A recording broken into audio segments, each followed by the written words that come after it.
Fala pessoal, tudo bem? Então entramos agora no quarto módulo então do nosso curso de Excel do básico ao avançado, e nesse módulo nós vamos começar a trabalhar com as funções lógicas. Então esse conteúdo é um conteúdo intermediário. Se você não entendeu o que a gente falou antes daqui, eu sugiro você voltar a assistir os vídeos de novo, para depois, quando você chegar daqui para frente, você já está expert para poder dominar 100% aí o Excel. Então gente, antes da gente continuar com esse vídeo, eu peço para você que está chegando aqui agora que se inscreva no canal, deixe seu like e também comente aqui embaixo o que você está achando do nosso curso. Então depois da vinheta de abertura você já fica com as aulas de hoje.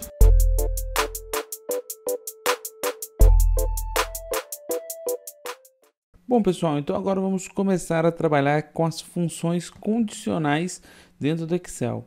São funções muito úteis que adiantam muito o nosso dia a dia, que servem para a gente fazer testes lógicos, tá? Verificar se um valor é verdadeiro, ele vai fazer tal coisa, se o valor é falso, ele vai fazer outra.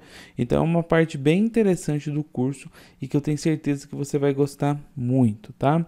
Para isso, vamos montar uma mini planilha aqui, onde eu vou colocar como se fossem umas notas de alguns trabalhos escolares. Então eu vou colocar assim no A1, prova 1, na frente, prova 2, prova 3 e por último, prova 4, tá? Com esses resultados, nós vamos tirar uma média e vamos ter também um status, ok? Saber o que vai acontecer com esse aluno, tá? Posso até adicionar aqui o aluno, né? Então, vamos colocar aluno e colocar um nome aqui, certo? Coloquei um primeiro nome, vou colocar um segundo. Vamos trabalhar com 2 alunos. Aí eu vou formatar essa tabela aqui, só para ela poder ficar mais bonitinha. Aí, bacana. Agora a gente consegue trabalhar legal nela. E eu vou adicionar as notas aqui, tá? Vou adicionar notas de 0 a 10, igual a gente fez numa planilha anterior. O que eu vou fazer agora aqui no meu média é tirar a média. Então, média, abro parênteses, faço a conta. Para fazer de baixo, vamos puxar. Beleza? Muito bem. Eu tenho aqui o resultado das minhas médias e agora eu quero saber automaticamente se esse aluno ele está aprovado ou não no curso, tá? Vamos supor que para o aluno ser aprovado, ele tem que ter uma nota maior ou igual a 6, tá? Então, a gente vai ouvir muito isso, ó, maior ou igual. Os testes lógicos que nós vamos fazer, a gente sempre vai usar os operadores igual, para quando a gente quer comparar 2 resultados e quer saber se ele é igual. O maior que, para quando a gente quer saber se o primeiro resultado é maior que o segundo. O menor que, para saber quando um resultado é menor, quando o primeiro resultado é menor que o segundo. E com o maior e menor que, a gente vai usar o maior igual e também o menor igual. Fora esses aqui, a gente vai usar também esses 2 sinais, que é um símbolo de maior e menor junto, que ele significa diferente, quando eu quero ver se um resultado é diferente do outro, tá? Então, sempre quando a gente for fazer testes lógicos, a gente vai usar esses operadores aqui, tá? Então, é importante eu entender bastante como que cada um deles funciona, porque nós vamos trabalhar com eles, tá? Quem tem aí uma experiência boa com matemática não vai ter nenhum problema com isso, tá? E esse teste lógico, o que a gente vai ter que fazer então? Como eu disse nessa escola, para o aluno passar, ele vai ter que ter uma nota igual ou maior que 6, ou seja, a média dele tem que ser igual ou maior que 6. Como que a gente vai fazer isso? Bom, para fazer a fórmula do C, a gente vai começar com o sinal de igual e vai escrever assim, ó, C, abre parênteses. Aqui ele está me mostrando a sintaxe dessa fórmula, tá? Da fórmula do C. Sempre a fórmula do C começa com um teste lógico. Esse teste lógico significa o quê? É a pergunta. E qual que é a minha pergunta? É se o valor que está aqui, no caso do F2, se ele é maior ou igual, tá? Lembra que a gente falou aqui sobre o maior e igual? A quanto? Quanto que é a nota dessa escola? 6. tá? Então, esse é o teste lógico. Finalizado ele, a gente coloca um ponto e vírgula. O segundo parâmetro dessa função é o valor que ele vai exibir se isso for verdadeiro. Então, se o valor que está no F2 for verdadeiro, o que ele vai fazer? Entre aspas duplas, eu vou colocar que o aluno está aprovado. Tá? Essa palavra vai aparecer se o teste que for feito aqui for verdadeiro. Ok? Coloco o ponto e vírgula e vamos para o último valor, que é o valor falso. Então, se o valor que estiver aqui não for maior ou igual a 6, o que vai acontecer? Esse meu aluno está reprovado. Ok? Então, percebe bem a sintaxe da fórmula. A gente vai começar com igual C, faz o teste lógico, faz a pergunta que a gente quer. No caso aqui, é perguntando se a nota que está aqui na média é maior ou igual a 6. Ponto e vírgula, o próximo resultado vai ser se o resultado aqui for verdadeiro. Então, beleza, o número aqui é maior ou igual a 6, então ele vai jogar esse resultado. Se não, ele vai jogar esse outro, tá? Agora, olha que bacana, quando eu aperto Enter. Já apareceu que esse aluno foi aprovado. Se a gente fizer aqui no de baixo, então, olha, igual C. O valor que estiver aqui for maior ou igual a 6, a gente vai colocar aprovado, ponto e vírgula, reprovado. Ok? E agora ele já mostra que esse aluno está reprovado. Mas o que acontece? Eu preciso colocar esse valor fixo aqui, ó, esse 6 fixo aqui? Não. Eu posso colocar ele em qualquer lugar aqui. Por exemplo, vamos pegar aqui um campo e colocar assim, ó, média para aprovação. Certo? Vou mesclar essas duas células aqui. Aqui embaixo eu vou mesclar também. Vou tirar um espacinho aqui.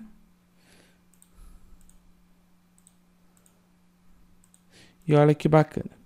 Vou colocar aqui que o valor para o cara ser aprovado é 6. Aí o que eu posso fazer? Bom, eu clicando aqui, eu tenho que esse campo, ele é o I7, né? Onde está o resultado aqui é o I7. Então, aqui no status de aprovado, eu posso vir aqui em cima e trocar de 6 para I7. Ele vai dar o mesmo resultado. Vou mudar no de baixo. I7. Trocou. Agora, se eu mudar a média aqui, ó, média para aprovação, supondo que, por exemplo, essa escola é uma escola muito fácil de passar, que a média de aprovação é 3, olha lá que bacana. Agora, se não, se essa escola, para se passar, tem que tirar mais de 9,1. Esse aqui tirou 9. O que vai acontecer com ele? Reprovado. Tá? Então, olha só como que é bacana trabalhar com a fórmula do C, né? A gente cria uma fórmula simples, com uma sintaxe bem simples, e a gente já consegue fazer diversas operações lógicas com ela, que vão adiantar muito o nosso dia a dia. Bom, pessoal, a função E, ela é uma função que, a princípio, ela é muito semelhante à função C que nós trabalhamos na aula anterior. No geral, a utilização dela se vem para completar outras funções como a própria função C. Mas isso a gente vai ver em aulas futuras, tá? Numa sessão futura a gente vai ver os alinhamentos de funções, onde a gente vai juntar uma ou mais funções para ter um resultado, e aí a gente vai ver melhor a utilização disso. Mas na aula de hoje eu quero mostrar para vocês como que funciona a função E. A sintaxe dela é muito simples, ok? Então, por exemplo, eu vou colocar aqui no A1 um número, tá? Vou colocar o número 10. E aqui no B eu vou criar essa fórmula, né? A fórmula do E. A fórmula do E, ela é como? Começo com a letra E, abro parênteses, eu vou adicionando aqui testes lógicos, tá? Eu posso colocar um teste lógico, 2, 3, por assim por diante. E se todos eles forem verdadeiros, então ele faz o primeiro. Então vamos supor, eu vou colocar aqui que o valor de A é menor do que 11. Isso é verdadeiro, não é? Ponto e vírgula. Aí eu vou colocar que o valor de A é maior do que 0. Isso é verdadeiro, então ele sempre vai fazer isso aqui, ele vai pegar o valor que eu estou colocando, tá? E ele vai verificar se o primeiro for verdadeiro, se o segundo for verdadeiro e tudo mais. Se todas as funções que eu coloquei no teste lógico forem verdadeiras, o resultado dele vai ser verdadeiro.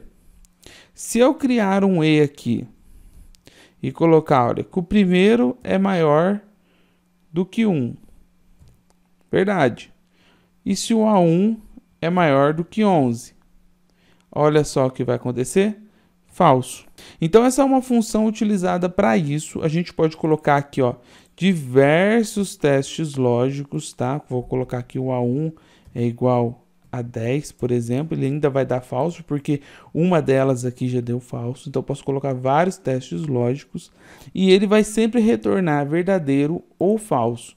Se tudo for verdade, verdadeiro. Se um dos resultados aqui retornar falso, ele vai dar o resultado como falso. Lembrando que a utilização desse E, a gente vai aninhar ela a outras funções no decorrer do curso. Uma outra função bem semelhante ao E é o OU, tá? A função OU. Mas qual é a diferença da função OU para a função E?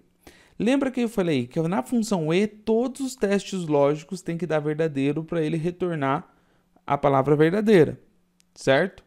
Se uma já não tiver de acordo, ele vai dar errado. O OU não. Ele precisa de pelo menos um argumento, ou seja, de pelo menos um teste lógico de verdadeiro. Se todos os outros derem falso, ele ainda vai dar que esse campo é verdadeiro, tá? Agora, se todos os resultados forem falsos, aí sim ele vai retornar falso. Então, por exemplo, a gente pode adicionar 10 argumentos aqui. Se 9 deles forem falsos e uma deles for verdadeiro, então a função OU vai retornar para mim verdadeiro, tá? E no caso, se os 10 argumentos forem falsos, aí sim ele vai retornar falso. Então, por exemplo, eu posso criar ele aqui, olha, da seguinte forma. Então, vamos colocar igual ou, aí eu abro parênteses, o primeiro teste lógico. Clico no A1, A1 menor do que 1, tá? A1 não é menor do que 1. Eu vou colocar que o meu A1 é igual a 11, também é um teste falso. E eu vou colocar que o meu A1 é diferente, então usei o símbolo de diferente, de 5. Então, olha só, desses 3 argumentos, esse meu último argumento ele é verdadeiro, porque ele é diferente de 5. Então, o meu OU vai retornar verdadeiro. Agora, se eu colocar o OU e colocar todos os argumentos falsos, por exemplo, que o 10 é diferente de 10, que o meu A1 é maior do que 12, que o meu A1 é igual a 9, então todos os argumentos estão falsos. O que ele vai retornar? Falso, tá? Então, para a gente diferenciar o E do OU, é isso. O E ele vai retornar só se todos forem verdadeiros, e o OU, se um resultado só do meu teste for verdadeiro, então ele vai retornar como verdadeiro. Do contrário, ele retorna como falso, tá? Lembrando também que essa é uma outra função lógica que a gente vai usar alinhada, tá? Então, aqui é só para a gente entender a sintaxe dela e como mais ou menos ela funciona. Bom, pessoal, a combinação de funções, né, as funções alinhadas, a gente vai aprender mais à frente ao curso. Mas aqui eu quero mostrar para vocês que é possível a gente criar uma função alinhada a outra, tá? Ou seja, eu posso usar, por exemplo, um C e um E, um C, um OU, um C e um C, tá? Então, a gente pode alinhar funções para ter um resultado mais bacana, mais apropriado para as nossas planilhas, tá? E a gente vai fazer isso aqui na aula de hoje, ok? Eu vou pegar esse boletim que a gente tinha trabalhado com ele aqui, eu vou voltar a média dele aqui para 6, tá? Então, a média de aprovação é 6. E eu vou colocar aqui mais um campo, que é o índice de presença, que vai ser a porcentagem, vamos dizer assim, o índice, a nota de presença que o aluno tem que ter para poder passar de ano nessa escola. Então, além dele ter uma média bacana, ele vai ter que ter um índice de presença também. E vamos colocar que o índice de presença dele vai ser 6 também. Tá joia? Para colocar essa presença, eu vou inserir aqui, ó, antes da média, um campo que eu vou escrever assim, ó, presença. E aqui nós vamos colocar a nota de presença desse aluno. Vamos colocar aqui, por exemplo, para o primeiro uma nota 8 e para o segundo uma nota 5, tá? Ele fez a conta de média aqui, porque como a gente adicionou uma coluna antes, ele acha que a gente tem que trabalhar com essa coluna. Então, eu vou alterar, ó. Não vai ser do F, vai ser até o E, ok? Então, do B2 ao E2. Corrijo aqui embaixo também. Muito bem. Agora, esse status de aprovação a gente vai mudar. Vou dar 2 cliques nele. E o primeiro teste lógico vai ser o quê? Se a nota dele for maior ou igual à nota de aprovação, então ele vai fazer o quê? Ele vai realizar um novo teste lógico, tá? Então, se isso for verdade, se a nota dele for maior do que 6, ele vai realizar um novo teste para ver se esse aluno tem presença suficiente para passar de ano. Então, a gente vai colocar aqui aonde estava o resultado aprovado, a gente vai colocar o C de novo. Então, C, abro parênteses e fecho lá na frente. E vamos colocar o teste lógico aqui dentro. Então, se o valor que estiver aqui for maior ou igual ao valor do índice de presença, no caso J9, aí sim eu vou colocar um ponto e vírgula e vou colocar o teste lógico. Aprovado. Ponto e vírgula e vou colocar o reprovado. Olha só como essa fórmula ela ficou um pouco complexa, né? Por isso que nós vamos deixar mais à frente para trabalhar com esse alinhamento de funções. Mas aqui eu consigo explicar para vocês certinho o que está acontecendo. Bom, primeiramente a gente está fazendo um teste lógico aqui, perguntando se a nota, né, a média desse aluno é maior ou igual à média de aprovação para essa escola. Se isso aqui for verdade, então ele vai fazer um novo teste lógico. Agora, se não, se esse aluno já teve nota abaixo de 6, eu não preciso fazer outro teste lógico. Ele já está reprovado. Então, daqui ele já é jogado para o último parâmetro reprovado. Agora não, o aluno teve uma nota maior do que 6, beleza. Aí eu vou ver o quê? Se a presença dele, então, se o F2 é maior ou igual ao índice de presença que essa escola pede. Se for, aprovado. Se não, ele é reprovado. Mesmo ele tendo nota, ele reprova por falta, tá? Então, olha que bacana que é esse tipo de teste lógico que a gente consegue fazer. Então, eu vou dar Enter e olha, o primeiro aluno aprovado. Vou fazer a mesma coisa com o campo de baixo. Então, olha, vou pegar aqui onde estava o aprovado, vou apagar e vou adicionar. C, abre e fecha parênteses, vou fazer aqui dentro dos parênteses o meu teste lógico. Se a presença desse aluno for maior ou igual ao índice de presença, então, ponto e vírgula, ele vai estar aprovado. Se não, né, se não for verdadeiro isso aqui, ele vai estar reprovado. Esse primeiro aluno, ele está sendo reprovado a princípio pelo índice de aprovação da escola, né, porque a média dele é 4,5, ele está reprovado pelo índice de aprovação da escola. Mas, se essa escola diminuísse a média para 4, ele ainda ia estar reprovado, porque a presença dele é 5. Para ele ser aprovado, olha o que teria que fazer. O índice, a presença dele ser 6. Aí sim ele seria aprovado. Então, olha só que bacana. A gente usou duas funções C, uma função C dentro da outra. E aqui eu poderia estar continuando. Eu poderia, por exemplo, se o aluno está reprovado, eu fazer um novo teste aqui. Eu poderia adicionar o E aqui? Poderia. Poderia adicionar o OU? Poderia. Tá? E tudo isso a gente vai ver mais à frente. Então, essa aula é só para mostrar para vocês que a gente consegue alinhar, né, uma função dentro de outra. Aqui, no caso, fazendo a C dentro de C.